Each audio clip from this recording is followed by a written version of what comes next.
Welcome to One Healthy World. I'm the weight loss champion, Chuck Carroll. And I'm Dr. Gemma Newman, physician from the UK. It's an important show we're doing today, Dr. Newman. We're talking about a disease affecting millions of people, one that is known as the long goodbye. Yeah, right now, more than 6 million people in the US have Alzheimer's disease. And that number is expected to grow to nearly 13 million over the next quarter century. And worldwide, the outlook is sadly equally as grim. But you know what? We are learning more about preventing Alzheimer's every single day. And today is about sharing what we know about limiting your risk and giving you hope for a healthier future. Yeah, and as you're about to hear, even for those who carry the Alzheimer's genes, your family's history does not have to be your history. You have more control than you might think.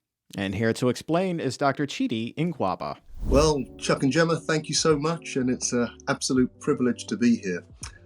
When I was asked to talk about this topic, my mind went back to when I was at medical school. The most feared disease when I was at medical school was by far cancer. In fact, it was so feared we didn't even call it by its name, we called it the Big C. But today, without any doubt, the biggest fear of any disease, especially a lifestyle disease, is dementia, Alzheimer's disease. Losing your memory, losing your personality, what that does to you, your family, your loved ones. Yes, that by far is the biggest worry for most people. And the bigger worry is, well, will I get it? What determines whether I get it or not? Is it random? Is it by chance? Well, in history, we've been told that, it may be genetic. But the problem is the people who have the genes for it still don't get it, and some of the people who don't have the genes still get it. So it can't just be genetic. The truth is that it's a lifestyle disease. I always say this is good news. It's good news to realize that we can find out there are things about our lifestyles that make us more susceptible to Alzheimer's disease. And some of the things we already know about. If you are hypertensive, if you're overweight, if you're diabetic, and almost more importantly, if you have extended periods of stress in your life, especially in the middle of your life, you are much more at risk of getting Alzheimer's disease. And in fact, those risk factors, be it high blood pressure, diabetes, obesity, they don't just add, they multiply when you have more than one.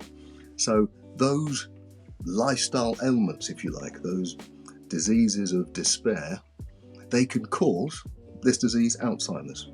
So what can we do about it? And this, for me, is the key to understanding a lifestyle disease. If you want to cure it or you want to prevent it, you just need to understand why we get it.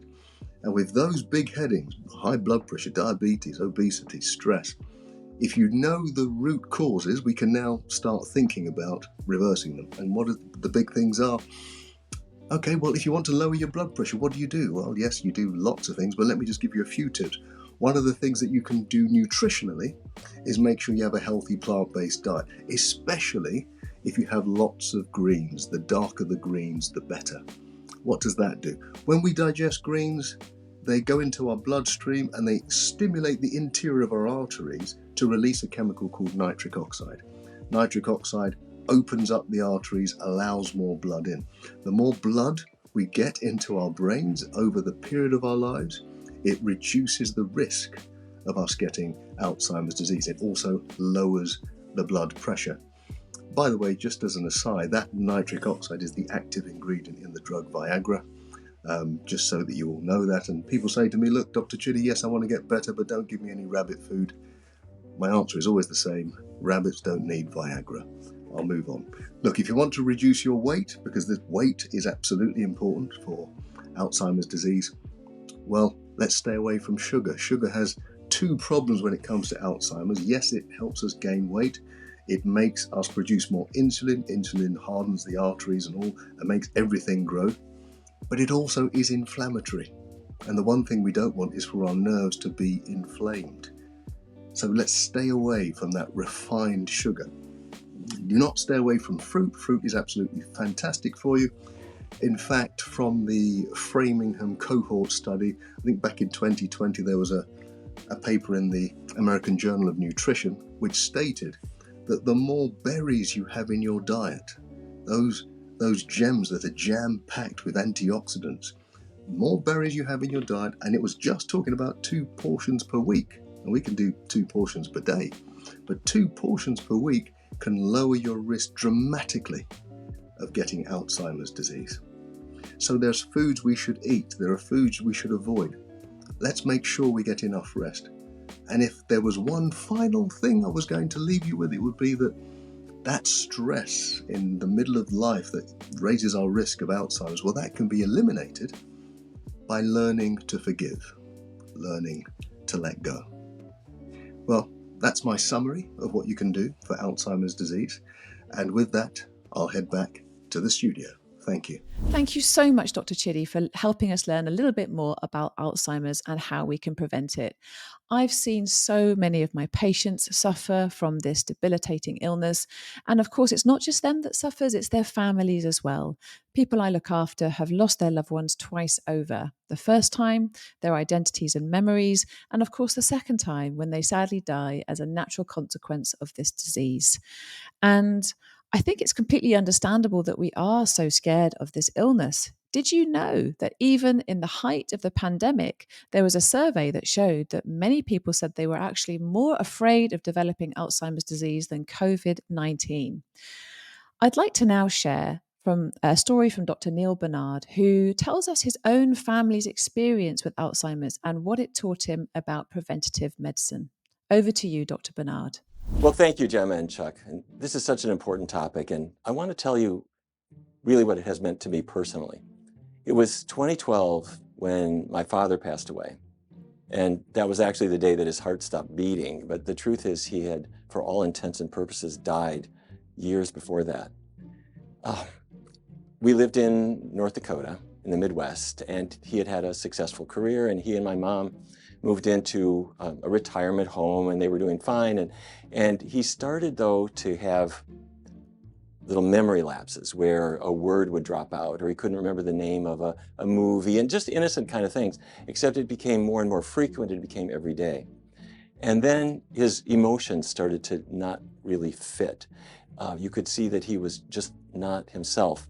And his ability to care for himself became very, very impaired.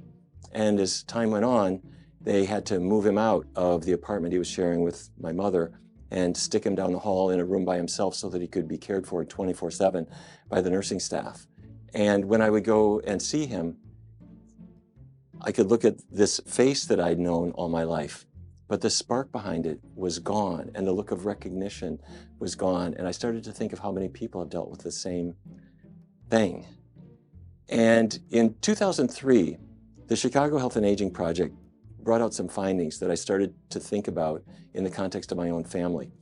And many other research studies had come out around the same time, and they said, number one, saturated fat. If you tend to avoid it, you are much less likely to get Alzheimer's disease.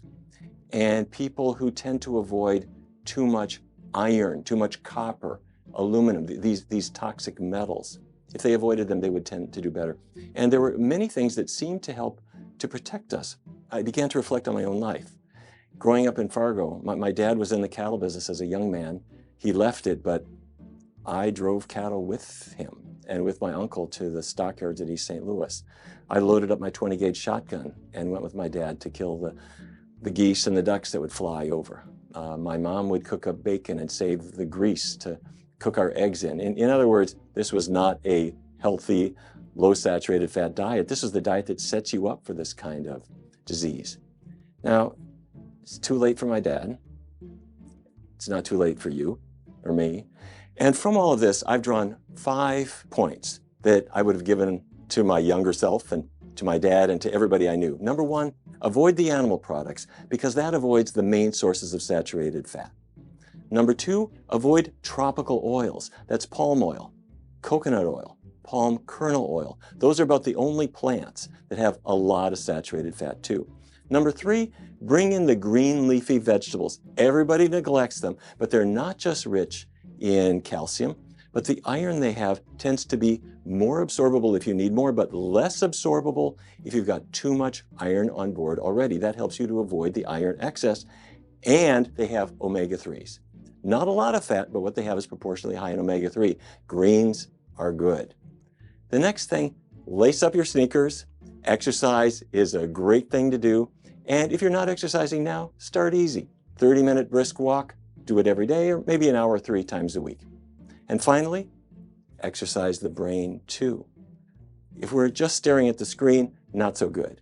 But if we're able to read books, maybe watch documentaries, and really use our mind, then we're not losing it, we're using it. So those are my 5 tips. We can't change things for people like my dad, but maybe we can help the next generation to do better and help families to stay together a little bit longer. Thank you, Dr. Barnard, for sharing that with us and being vulnerable. And, you know, this disease just affects millions of families around the globe. Earlier this year, even, I just lost my mother-in-law. It devastated my wife. Those two were the best of friends, Thelma and Louise, thick as thieves, these two were.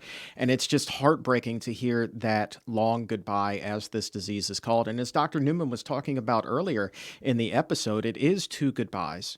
First, you lose the memories and then the loss of life. And it is such a painful process that this is a disease that I really hope that we devote more time, effort, and energy to. And that's why I'm really thrilled with today's show. And I'm so surprised also that this is a disease that is so closely linked to obesity, which is an epidemic globally as well. Your risk of developing Alzheimer's is so much higher when you're overweight. And my risk, Alzheimer's runs in my family as well, so much higher when I was still overweight. So again, this weight loss journey that I was on so quickly became an overall health journey. And I always felt like I had this burden, like I was a ticking Alzheimer's bomb just waiting to explode. But I feel like that, by taking charge of my health and really being cautious about the foods that I put on my plate, I have a much lower risk, and I'm breathing easier these days about that. And speaking of much healthier foods on your plate, let's put what we've learned into practice and head into the kitchen with our culinary correspondent, Anne Christine. Today we'll be highlighting 2 superstar ingredients when it comes to preventing Alzheimer's in a scrumptious dinner menu. Hello, it's Anne from Veggie Magnifique, your go-to for holistic wellness and a healthy vegan lifestyle. Alzheimer's touches so many people, and it can be devastating to lose a friend or family member mentally. Now, prevention is obviously key here, but if a person just has mild cognitive decline, then there are things we can do and eat. So today we're making a meal specifically created with your brain in mind. Our superstar ingredients? Turmeric and blueberries. So let's talk about turmeric.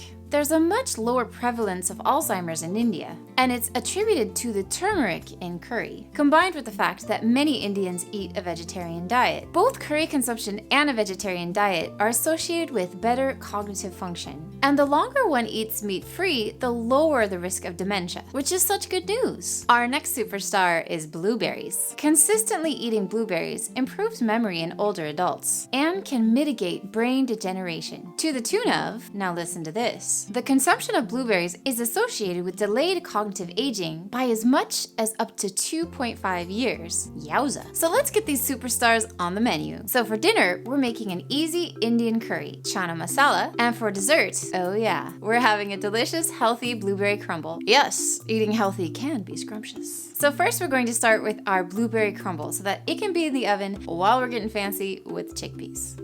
So to make this delicious blueberry crumble, you're gonna preheat your oven. You're gonna combine your oats, flour, almond, cinnamon, and salt in a medium bowl, and you're gonna mix and set aside.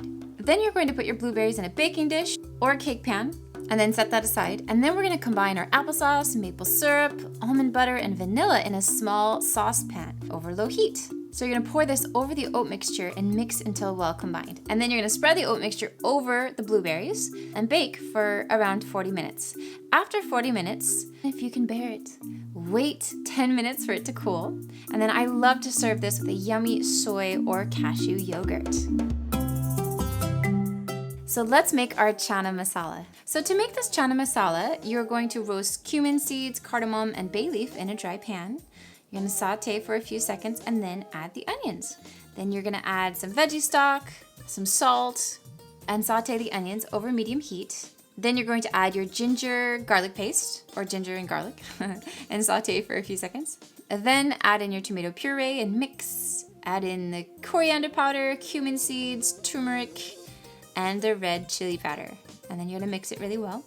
So you're gonna stir and let the tomatoes cook for about 5 minutes until the water has mostly evaporated and the tomatoes start to get a little darker. And then you're going to add in your chickpeas. Stir, stir, stir. Then add about a cup of water. The chana masala at this point should be quite thick. Then you're going to bring the masala to a boil, cover and simmer for around 10 minutes. Stir a couple times in between to make sure there's enough liquid in your pot. Next, we're going to mash some of the chickpeas with the back of the ladle of your spoon. Now this is also going to help the sauce to thicken. Now, stir in the chana masala powder. Now here's the thing about chana masala powder. This is really going to make it taste like chana masala, so I highly recommend if you're into these kinds of dishes that you actually order this product, because this is where the magic happens taste-wise. And add some salt if needed. And you can serve this over a bed of your favorite whole grain, from brown rice to millet. And if you can do cilantro, definitely do it here. So there you have it, a delicious meal that's not only going to satisfy your taste buds, but that's also going to preserve your cognitive function. A total no-brainer. And Christine coming through in the kitchen. Thank you so very much. And Dr. Newman, Alzheimer's disease rates, they are rising like the tide. And while there is no cure, we are learning, like today, what we can do to prevent it. And that is really good news. Yeah, it is. And, this topic can feel really depressing because it feels almost inevitable, especially if you know you have that genetic risk. But as we've been learning, there are things that we can do, and diet is top of that list. There was a recent review of 38 studies that showed that following a Western style diet is a risk factor for developing Alzheimer's dementia. Whereas if we have a diet that's rich in vegetables and legumes and whole grains and nuts and olives, that is a great way to reduce our risk.